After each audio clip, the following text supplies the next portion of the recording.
The same providence confronts everyone, whether good or bad, religious or irreligious, profane or godly. It seems so unfair that one fate comes to all. That is why men are not more careful to be good, but instead choose their own mad course, for they have no hope. There is nothing but death ahead anyway. There is hope only for the living. It is better to be a live dog than a dead lion. For the living at least know that they will die, but the dead know nothing. They don't even have their own memories. Whatever they did in their lifetimes, loving, hating, envying, is long gone, and they have no part in anything here on earth anymore. So drink and be merry, for it makes no difference to God. Wear fine clothes with a dash of cologne. Live happily with the woman you love through the fleeting days of your life. For the wife God gives you is your best reward down here for all your earthly toil. Whatever you do, do well, for in death, where you are going, there is no working or planning, or knowing, or understanding. Again I looked throughout the earth and saw that the swiftest person does not always win the race, nor the strongest man the battle, and that wise men are often poor, and skillful men are not necessarily famous. But it is all by chance, by happening to be at the right place at the right time. A man never knows when he is going to run into bad luck. Fish caught in a net, or a bird caught in a snare. Here is another thing that has made a deep impression on me as I have watched human affairs. There was a small city with only a few people living in it, and a great king came with his army and besieged it. There was in the city a wise man, very poor, and he knew what to do to save the city, and so it was rescued. But afterwards, no one thought any more about him. Then I realized that though wisdom is better than strength, nevertheless, if the wise man is poor, he will be despised, and what he says will not be appreciated. But even so, the quiet words of a wise man are better than the shout of a king of fools. Wisdom is better than weapons of war, but one rotten apple can spoil a barrel full. Chapter 10. Dead flies will cause even a bottle of perfume to stink. Yes, a small mistake can outweigh much wisdom and honor. A wise man's heart leads him to do right, and a fool's heart leads him to do evil. You can identify a fool just by the way he walks down the street. If the boss is angry with you, don't quit. A quiet spirit will quiet his bad temper. There is another evil I have seen as I have watched the world go by, a sad situation concerning kings and rulers. For I have seen foolish men given great authority, and rich men not given their rightful place of dignity. I have even seen servants riding while princes walk like... Dig a well and fall into it. Demolish an old wall and be bitten by a snake. When working in a quarry, stones will fall and crush you. There is risk in each stroke of your axe. A dull axe requires great strength. Be wise and sharpen the blade. When the horse is stolen, it is too late to lock the barn. It is pleasant to listen to wise words, but a fool's speech brings him to ruin. Since he begins with a foolish premise, his conclusion is sheer madness. A fool knows all about the future and tells everyone in detail, but who can really know what is going to happen? A fool is so upset by a little work that he has no strength for the simplest matter. Woe to the land whose king and leaders are already drunk in the morning. Happy the land whose king is a nobleman, and whose leaders work hard before they feast and drink, and then only to strengthen themselves for the tasks ahead. Laziness lets the roof leak, and soon the rafters begin to rot. A party gives laughter, and wine gives happiness, and money gives everything. Never curse the king, not even in your thoughts, nor the rich man either, for a little bird will tell them what you've said. Chapter 11. Give generously, for your gifts will return to you later. Divide your gifts among many, for in the days ahead you yourself may need much help. When the clouds are heavy, the rains come down. Whether south or north the die is cast, for there it lies. If you wait for perfect conditions, you will never get anything done. God's ways are as mysterious as the pathway of the wind, and as the manner in which a human spirit is infused into the little body of a baby while it is yet in its mother's womb. Keep on sowing your seed, for you never know which will grow. Perhaps it all will. It is a wonderful thing to be alive. If a person lives to be very old, let him rejoice in every day of life. But let him also remember that eternity is far longer, and that everything down here is futile in comparison. Young man, it's wonderful to be young. Enjoy. Do all you want to. Take in everything. But realize that you must account to God for everything you do. So banish grief and pain, but remember that youth, with a whole life before it, can make serious mistakes. Chapter 12. Don't let the excitement of being young cause you to forget about your Creator. Honor him in your youth before the evil years come when you'll no longer enjoy living. It will be too late then to try to remember him, when the sun and light and moon and stars are dim to your old eyes and there is no silver lining left among your clouds. For there will come a time when your limbs will tremble with age and your teeth will be too few to do their work, and there will be blindness too. Then let your lips be tightly closed while eating, when your teeth are gone, and you will waken at dawn with the first note of the birds, but you yourself will be deaf and tuneless, with quavering voice. You will be afraid of heights and of falling, a white-haired, withered old man, dragging himself along, without sexual desire, standing at death's door, and nearing his everlasting home as the mourners go along the streets. Yes, remember your Creator now while you are young, before the silver cord of life snaps and the golden bowl is broken, and the pitcher is broken at the fountain, and the wheel is broken at the cistern, and the dust which it was, and the spirit returns to God who gave it. All is futile, says the preacher, utterly futile. But then, because the preacher was wise, he went on teaching the people all he knew, and he collected proverbs and classified them. For the preacher was not only a wise man, but a good teacher. He not only taught what he knew to the people, but taught them in an interesting manner. The wise man's words are like goads that spur to action. They nail down important truths. Students are wise who master what their teachers tell them. But my son, be warned. There is no end of opinions ready to be expressed. Studying them can go on forever and become very exhausting.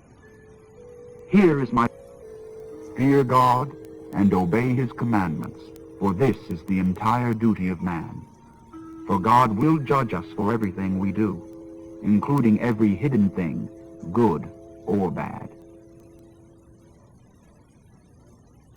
Song of Solomon, Chapter 1.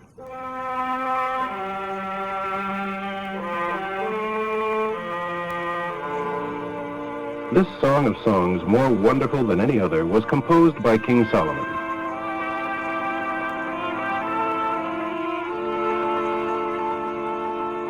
Kiss me again, and again, for your love is sweeter than wine. How fragrant your cologne, and how great your name. No wonder all the young girls love you. Come, let's run.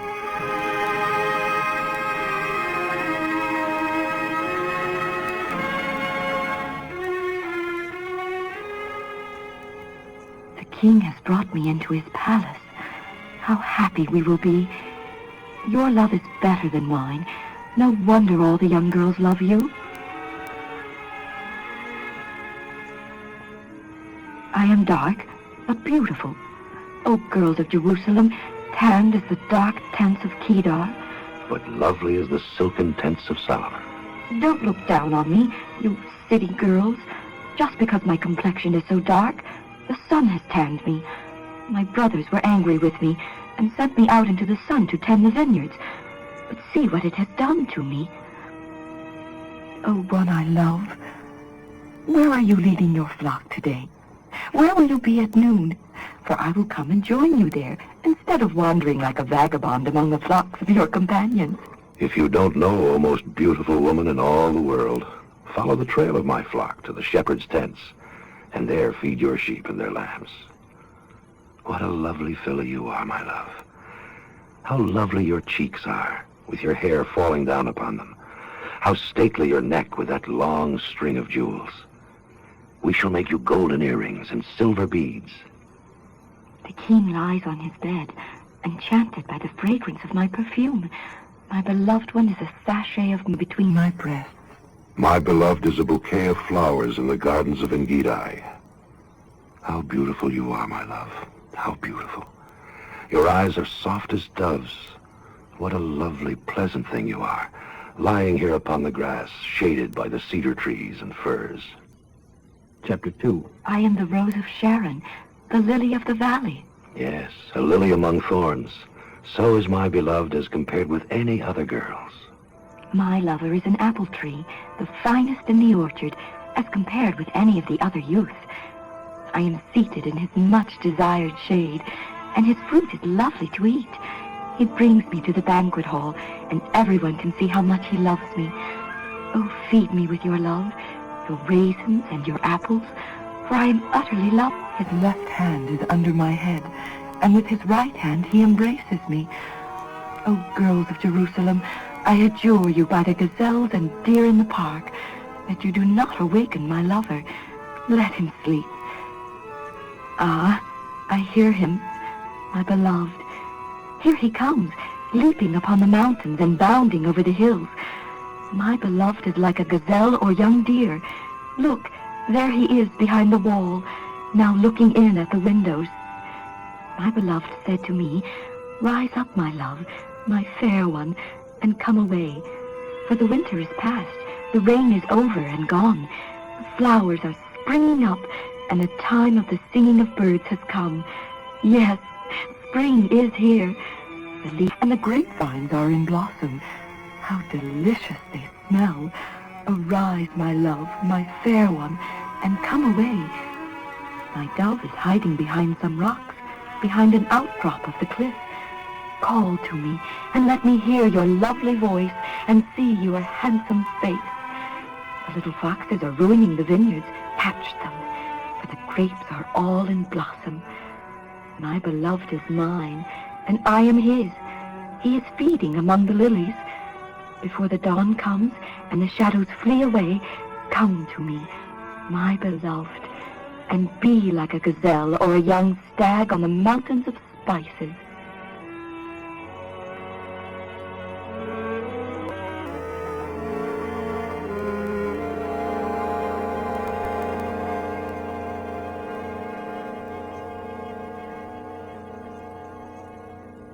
Chapter 3.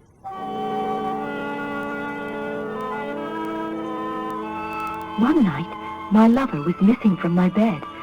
I got up to look for him, but couldn't find him.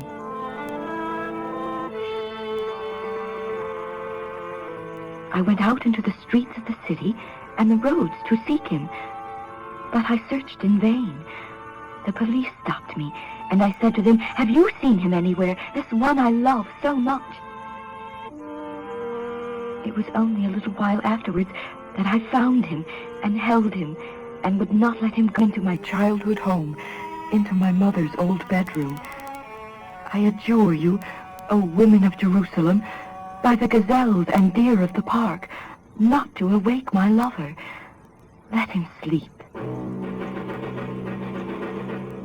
Who is this sweeping in from the deserts like a cloud of smoke along the ground, smelling of myrrh and frankincense and every other spice that can be bought? Look, it is the chariot of Solomon, with 60 of the mightiest men of his army surrounding it. They are all skilled swordsmen and experienced bodyguards. Each one has his sword upon his side to defend his king against any onslaught in the night. For King Solomon made himself a chariot from the wood of Lebanon.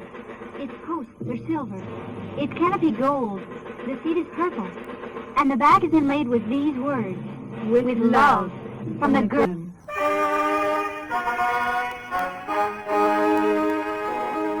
Go out and see King Solomon, O young women of Zion.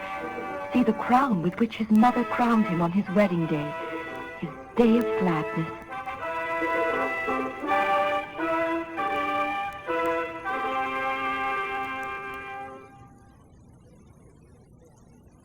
Chapter 4. How beautiful you are, my love. How beautiful. Your eyes are those of doves. Your hair falls across your face like flocks of goats that frisk across the slopes of Gilead. Your teeth are white as sheep's wool, newly shorn and washed, perfectly matched without one missing. Your lips are like a thread of scarlet. And how beautiful your mouth. A matched loveliness behind your locks.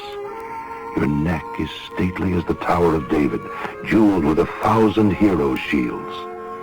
Your breasts are like twin fawns of a gazelle, feeding among the lilies. Until the morning dawns and the shadows flee away, I will go to the mountain of myrrh and to the hill of frankincense. You are so beautiful, my love, in every part of you. Come with me from Lebanon, my bride. We will look down from the summit of the mountain, from the top of Mount Hermon, where the lions have their dens and panthers prowl. You have ravished my heart, my lovely one, my bride. I am overcome by one glance of your eyes, by a single bead of your necklace. How sweet is your love, my darling, my bride. How much better it is than mere wine. The perfume of your love is fragrant than all the richest spices. Your lips, my dear, are made of honey. Yes, honey and cream are under your tongue. And the scent of your garments is like the scent of the mountains and cedars of Lebanon. My darling bride is like a private garden, a spring that no one else can have, a fountain of my own. You are like a lovely orchard bearing precious fruit, with the rarest of perfumes, nard and saffron, calamus and cinnamon, and perfume from every other incense tree, as well as myrrh and aloes and every other lovely spice. You are a garden fountain, a well of living water, refreshing as the streams from the Lebanon mountains. Come, north wind, awaken. Come, south wind, blow upon my garden and waft its lovely fruit. Let him come into his garden and eat its choicest fruits.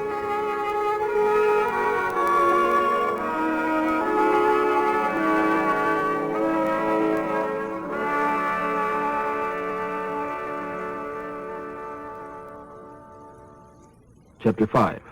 I am here in my garden, my darling, my bride. I gather my myrrh with my spices and eat my honeycomb with my honey. I drink my wine with my milk. Oh, lover and beloved, eat and drink. Yes, drink deeply. One night, as I was sleeping, my heart awakened in a dream. I heard the voice of my beloved. He was knocking at my bedroom door. "Open to me, my darling, my lover, my lovely dove," he said. "The night, and am covered with dew." "But," I said, "I have disrobed. Shall I get dressed again? I have washed my feet, and should I get them soiled?" My beloved tried to unlatch the door, and my heart was moved for him. I jumped up to open it, and my hands dripped with perfume, my fingers with lovely myrrh, as I pulled back the bolt. I opened to my beloved, but he was gone. My heart stopped. I searched for him, but couldn't find him anywhere. I called to him, but there was no reply. The guards found me and struck and wounded me. The watchman on the wall tore off my veil.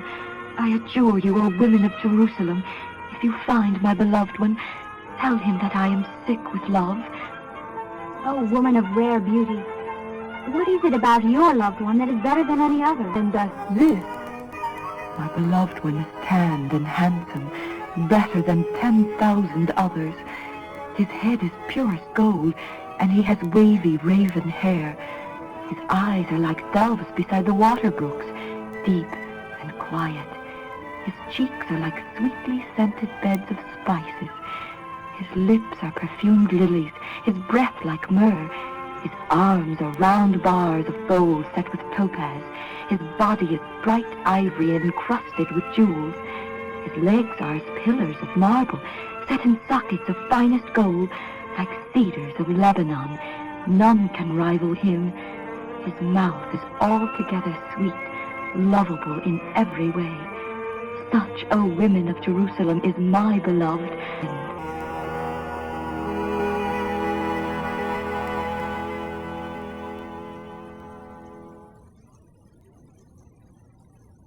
Chapter 6.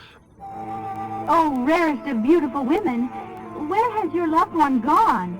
We will help you find him. He has gone down to his garden, to his spice beds, to pasture his flock, and to gather the lilies. I am my beloved's, and my beloved is mine. He pastures his flock among the lilies. Oh, my beloved, you are as beautiful as the lovely land of Tirzah. Yes, beautiful as Jerusalem. And how you capture my heart. Look the other way, for your eyes have overcome me. Your hair as it falls across your face is like a flock of goats frisking down the slopes of... Your teeth are white as freshly washed ewes, perfectly matched and not one missing. Your cheeks are matched loveliness behind your hair. I have 60 other wives, all queens, and 80 concubines and unnumbered virgins available to me.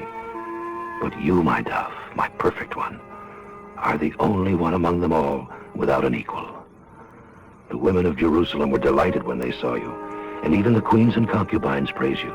Who is this, they ask, arising as the dawn, fair as the moon, pure as the sun, so utterly captivating? I went down into the orchard of nuts and out to the valley to see the springtime there, to see whether the grapevines were budding or the pomegranates were blossoming yet. Before I realized it, I was stricken with terrible homesickness among my own people. Return to us, O maid of Shulam. Come back that we may see you once again. Why should you seek a mere Shulamite? Because you dance so beautifully. Chapter 7. How beautiful your tripping feet, O queenly maiden. Your rounded thighs are like jewels, the work of the most skilled of craftsmen. Your navel is lovely as a goblet filled with wine. Your waist is like a heap of wheat set about with lilies. Your 2 breasts are like 2 fawns, yes, lovely twins. Your neck is stately as an ivory tower. Your eyes as limpid pools in Heshbon by the gate of Bath Rabbim. Your nose is shapely like the Tower of Lebanon overlooking Damascus. As Mount Carmel crowns the mountains, so you are. The king is held captive in your queenly tresses. Oh, how delightful you are. How pleasant, O love, for utter delight. You are tall and slim like a palm tree, and your breasts are like its clusters of dates. I said, I will climb up into the palm tree and take hold of its branches. Now may your breasts be like grape clusters, and the scent of your breath like apples, and your kisses as exciting as the best of wine, smooth and sweet, causing the lips of those who are asleep to speak. I am my beloved's, and I am the one he desires. Come, my beloved, let us go out into the fields and stay in the villages. Let us get up early and go out to the vineyards and see whether the vines have budded, and whether the blossoms have opened, and whether the pomegranates are in flower. There I will give you my love. There the mandrakes give forth their fragrance, and the rarest fruits are at our doors, the new as well as old, for I have stored them up for my beloved.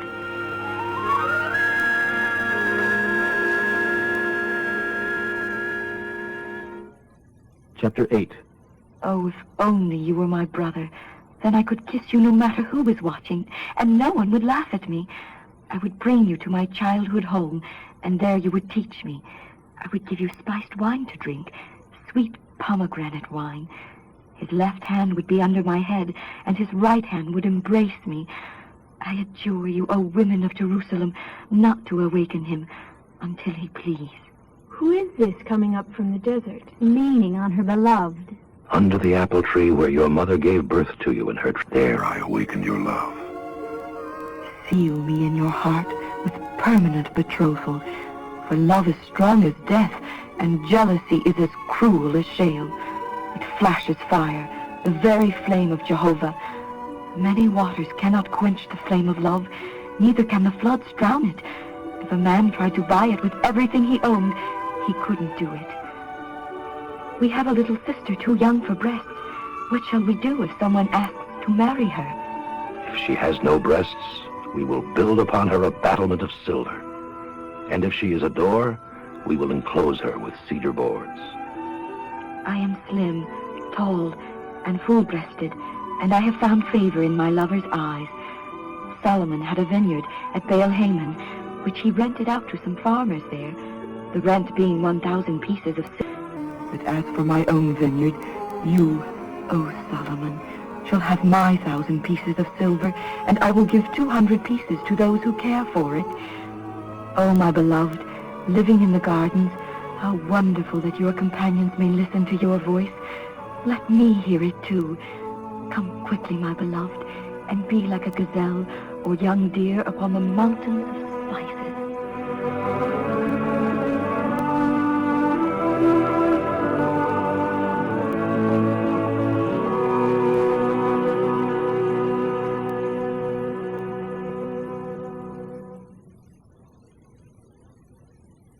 Isaiah, chapter 1.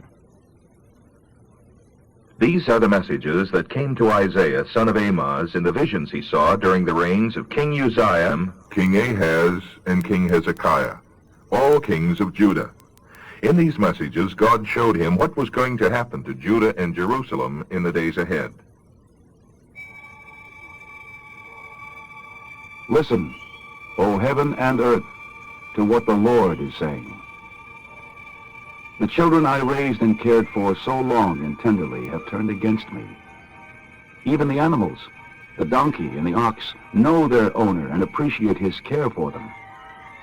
But not my people, Israel. No matter what I do for them, they still don't care. Oh, what a sinful nation they are. They walk bent-backed beneath their load of guilt. Their fathers before them were evil too, born to be bad. They have turned their backs upon despise the Holy One of Israel. They have cut themselves off from my help. Oh, my people, haven't you had enough of punishment? Why will you force me to whip you again and again? Must you forever rebel?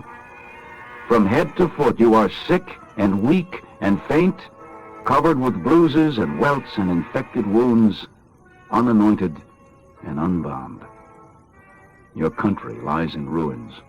Your cities are burned while you watch. Foreigners are destroying and plundering everything they see. You stand there, helpless and abandoned, like a watchman's shanty in the field when the harvest time is over, or when the crop is stripped and robbed. Had not stepped in to save a few of us, we would have been wiped out as Sodom and Gomorrah were. An apt comparison. Listen, you leaders of Israel, you men of Sodom and Gomorrah, as I call you now. Listen to the Lord. Hear what he is telling you. I am sick of your sacrifices. Don't bring me any more of them. I don't want your fat rams. I don't want to see the blood from your offerings. Who wants your sacrifices when you have no sorrow for your sins? The incense you bring me is a stench in my nostrils.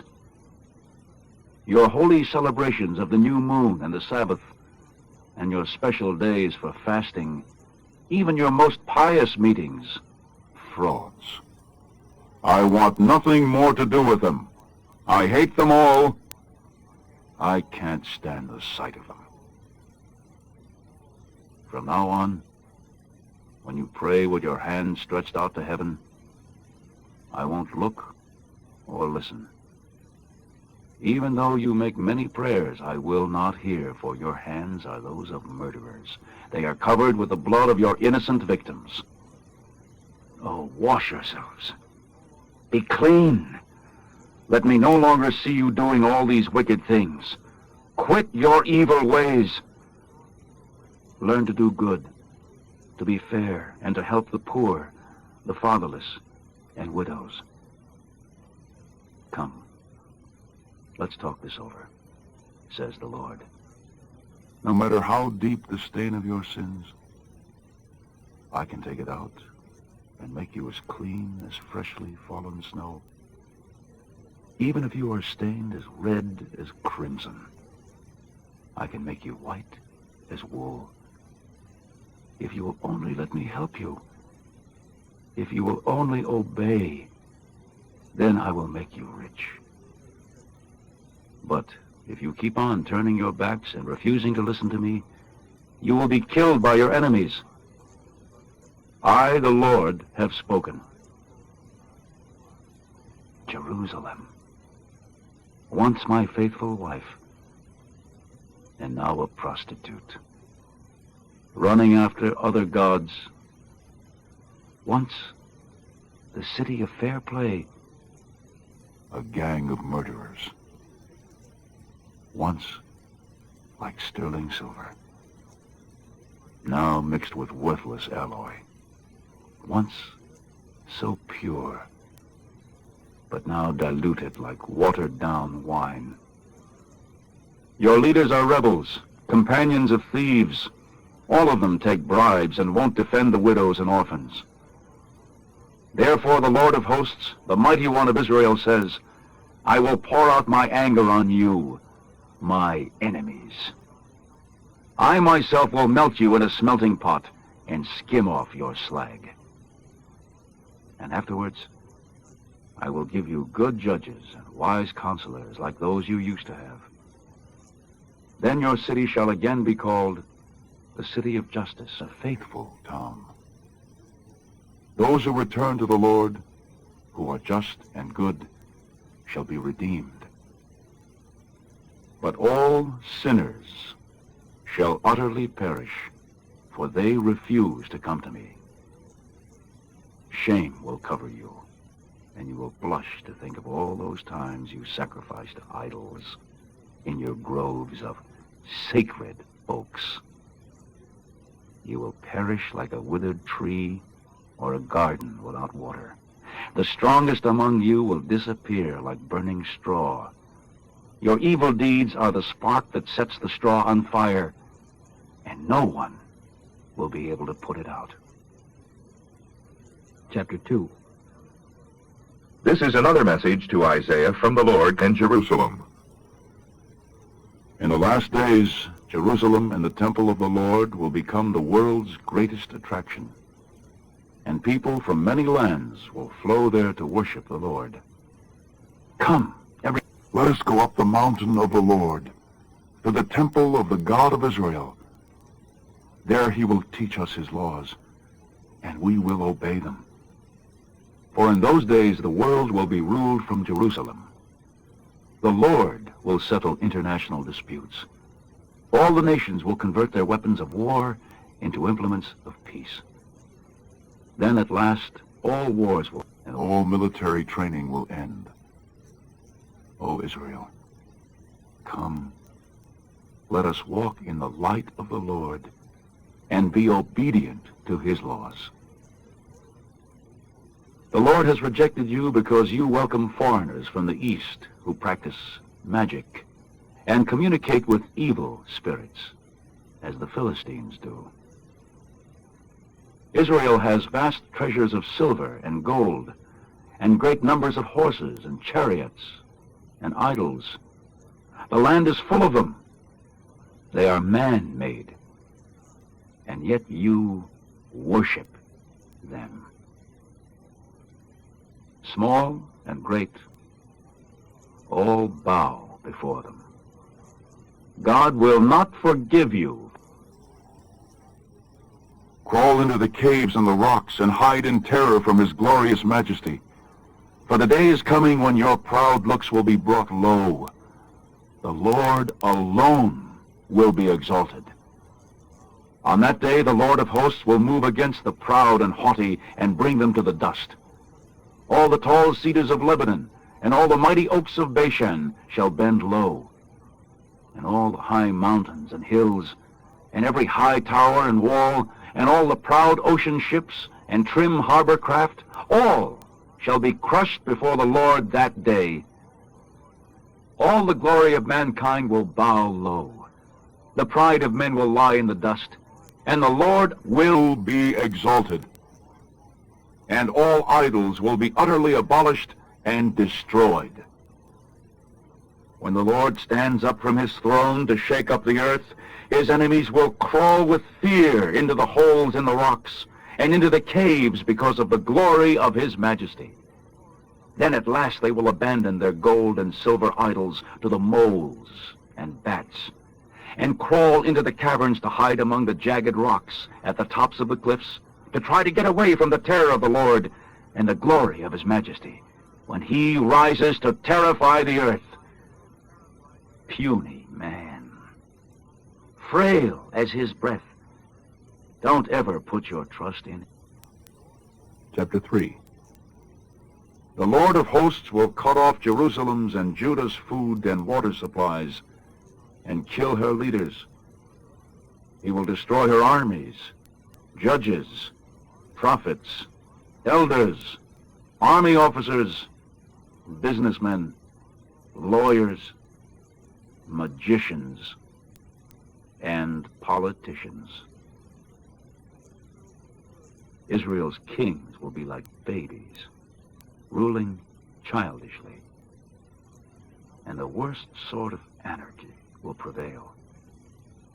Everyone stepping on someone else, neighbors fighting neighbors, youths revolting against authority, criminals sneering at honorable men.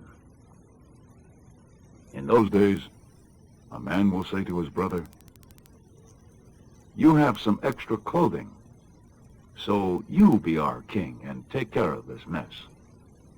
"No," he will reply, "I cannot be of any help.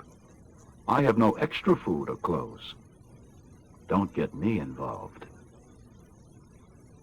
Israel's civil government will be in utter ruin because the Jews have spoken out against their Lord and will not worship him. They offend his glory. The very look on their faces gives them away and shows their guilt. And they boast that their sin is equal to the sin of Sodom. They are not even ashamed. What a catastrophe. They have dooms. But all is well for the godly man. Tell him what a reward you are going to get. But say to the wicked, your doom is sure. You too shall get your just deserts. Your well-earned punishment is on the way. Oh, my people, can't you see what fools your rulers are? Weak as women, foolish as little children, playing king. True leaders? No. Misleaders, leading you down the garden path to destruction. God stands up. He is the great prosecuting attorney, presenting his case against his people. First to feel his wrath will be the elders and the princes, for they have defrauded the poor. They have filled their barns with grain, extorted from the helpless peasants. How dare you grind my people in the dust like that? The Lord of hosts will demand of them. Next he will judge the haughty Jewish women who mince along, noses in the air, tinkling bracelets on their ankles, with wanton eyes that rove among the crowds to catch the glances of the men. The Lord will send a plague of scabs to ornament their heads, will expose their nakedness for all to see. No longer shall they tinkle with self-assurance as they walk, for the Lord will strip away their artful beauty and their ornaments, and bracelets and veils of shimmering gauze. Gone shall be their scarves and ankle chains, headbands, earrings, and perfumes, their rings and jewels, and party clothes, and negligees, and capes, and ornate combs, and purses. their mirrors, lovely lingerie, beautiful dresses and veils. If smelling of sweet perfume, they'll stink. For sashes, they'll use ropes. Their well-set hair will all fall out. They'll wear sacks instead of robes. All their beauty will be gone. All that will be left to them is shame and disgrace. Their husbands, the women ravaged, shall sit crying on the ground. Chapter 4. At that time, so few men will be left alive that 7 women will fight over each of them and say, "Let us all marry you. We will furnish our own food and clothing. Only let us be called by your name so that we won't be mocked as old maids." Those whose names are written down to escape the destruction of Jerusalem will be washed and rinsed of all their moral filth by the horrors and the fire. They will be God's holy people, and the land will produce for them its lushest bounty and its richest fruit. Then the Lord will provide shade on all Jerusalem, over every home and all its public grounds, a canopy of smoke and cloud throughout the day, and clouds of fire at night, covering the glorious land, protecting it from daytime heat and from rains and storms. Chapter 5. Now I will sing a song about his vineyard to the one I love. My beloved has a vineyard on a very fertile hill. He plowed it and took out all the rocks and planted his vineyard with the choicest vines. He built a watchtower and cut a winepress in the rocks. He waited for the harvest. But the grapes that grew were wild and sour, and not at all the sweet ones he expected. Now, men of Jerusalem and Judah, you have heard the case. You be the judges. What more could I have done? Why did my vineyard give me wild grapes instead of sweet? I will tear down the fences and let my vineyard go to pasture to be trampled by cattle and sheep. I won't prune it or hoe it, but let it be overgrown with briars and thorns. I will command the clouds not to rain on it any more. I have given you the story of God's people. They are the vineyard that I spoke about. Israel and Judah are his pleasant acreage. He expected them justice, but found bloodshed instead. He expected righteousness, but the cries of deep oppression met his ears. You buy up property so others have no place to live. Your homes are built on great estates, so you can be alone in the midst of the earth. But the Lord of hosts has sworn your awful fate. With my own ears I heard him say, "Many a beautiful home will lie deserted, their owners killed or gone. An acre of vineyard will not produce a gallon of juice. 10 bushels of seed will yield but a 1 bushel crop. Woe to you who get up early in the morning to go on long drinking bouts that last till late at night. Woe to you, You furnish lovely music at your grand parties. The orchestras are superb. But for the Lord, you have no thought or care. Therefore I will send you into exile, far away, because you neither know nor care that I have done so much for you. Your great and honored men will starve, and the common people will die of thirst.